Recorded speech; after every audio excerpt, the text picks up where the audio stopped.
this campus at the HBCU where this fateful event occurred. We must never forget their sacrifices. 55 years after the Orangeburg massacre shook South Carolina State University's campus, this community continues to mourn those who lost their lives that fateful day and recognize those that survived.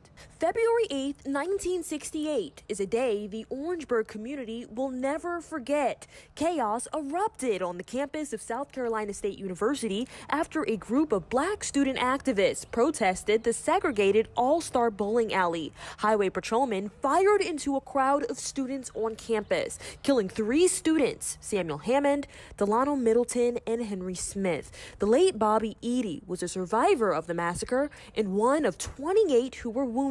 He is now survived by his wife Patsy and daughter Letitia.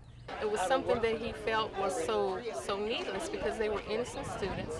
They were just expressing their civic right to peacefully protest. His family accepted a social justice award on his behalf in honor of the work he did to continue preserving the legacy of the Orangeburg massacre. I think it's important to remember what happened so that we as a people can try to move forward. We as a nation can acknowledge that the senseless killing of young people is not necessary. Today, a monument at SC State's Memorial Plaza recognizes the 3 students who died as well as those who survived. In Orangeburg, Nydja Hood, News 19 WLTX.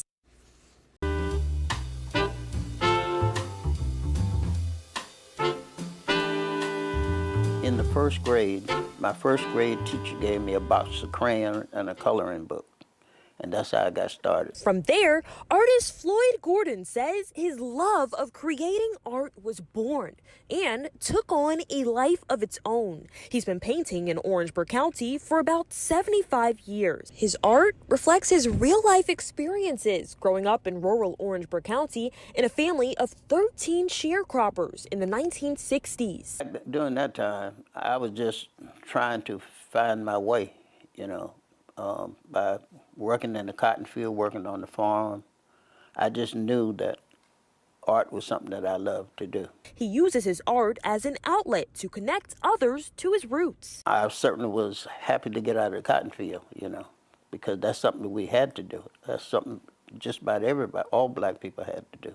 One of Gordon's favorite paintings is this one. It's called The Island Baptism. It sets the scene from when he was younger and people used to get baptized in the river. He says paintings like this one serve as reminders of where he came from.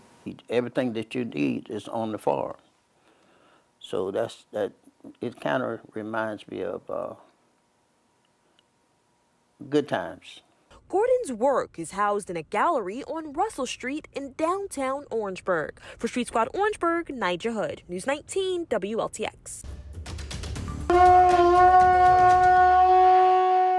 In North India, an annual kite flying festival is a way of saying goodbye to winter and hello to summer. For the past 15 years, the tradition has been practiced among the Hindu community in Orangeburg County. The official summer starts from that day. So that's why we call it Uttarayan. In our language, Uttar means north. So sun, it's basically showing the sun is moving from south to the north. This Sunday, thousands are expected to come from across the country for this year's celebration in Utahville. G. Patel says it's one of the largest of its kind in South Carolina. There is only one festival, this one, that's everybody loves to enjoy it. Who don't like to fly the kite? Ask all Indian. They will say they will be very excited to fly the kite. He says the festival opens up with worship rituals called pujas to honor the sun god. Each participant will get 20 kites and a string, then they're ready to fly. This is one of 20,000 handmade kites shipped overseas from India that's going to be flown at this year's kite flying festival in Orangeburg County. It will be a day filled with Indian music, food, and entertainment for people to enjoy. It starts in Utahville Sunday morning at 9 a.m. Kite flying, I mean, it's a one-of-a-kind experience. You can enjoy it. For Street Squad Orangeburg, Nydja Hood, News 19 WLTX.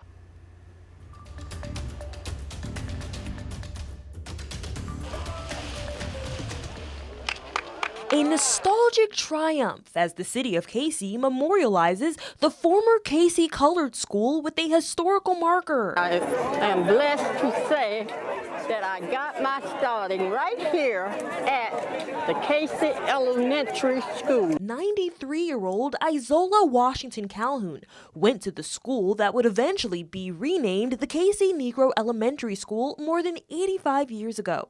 Built in the late 1920s, the school was the only one of its kind for African Americans in the city. Today, a historical marker stands in its place on the grounds of the Mount Zion Baptist Church. They used to call us the little raggedy school from West Columbia with all the heart and spirit. Calhoun went on to attend Lakeview High School in West Columbia and later returned as a secretary. This means that I can brag that this is where I got my beginning from. And so many others that I know that just went on and made great citizens of the United States of America. For alumni of the Casey Negro Elementary School, this marker serves as a reminder of an integral part of Casey's history. During the 1930s, there were about 200 students from first grade through 7th who walked through the halls of the school every day. It was all that we had. Among the school's distinguished alumni, Casey Mayor Pro Tem James Skip Jenkins. He's among one of the first African Americans to hold office in the city. It led you and to be whatever you wanted to be. They set the foundation for that. You don't know where you're going if you don't know where you came from. In Casey, Nydja Hood, News 19 WLTX.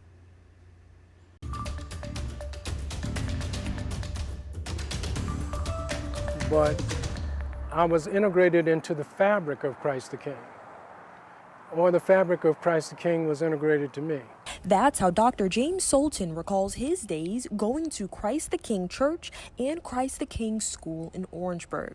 Built in the 1940s, the establishment was a religious haven for the Black Catholic community. I was not just a member of the church and school. Although the physical buildings are long gone, Sultan wants people to remember its impact. We are looking in this day and time to at least place some historical memorial markers on the sites of the former church and the former school so that future generations do not traipse through Orangeburg and not have any idea that Christ the King ever existed. Sultan says over the years, Christ the King served hundreds of Black parishioners and students in Orangeburg through its church and school. It closed in the mid-1960s due to lack of resources and later merged with Holy Trinity, a predominantly white Catholic church. We at least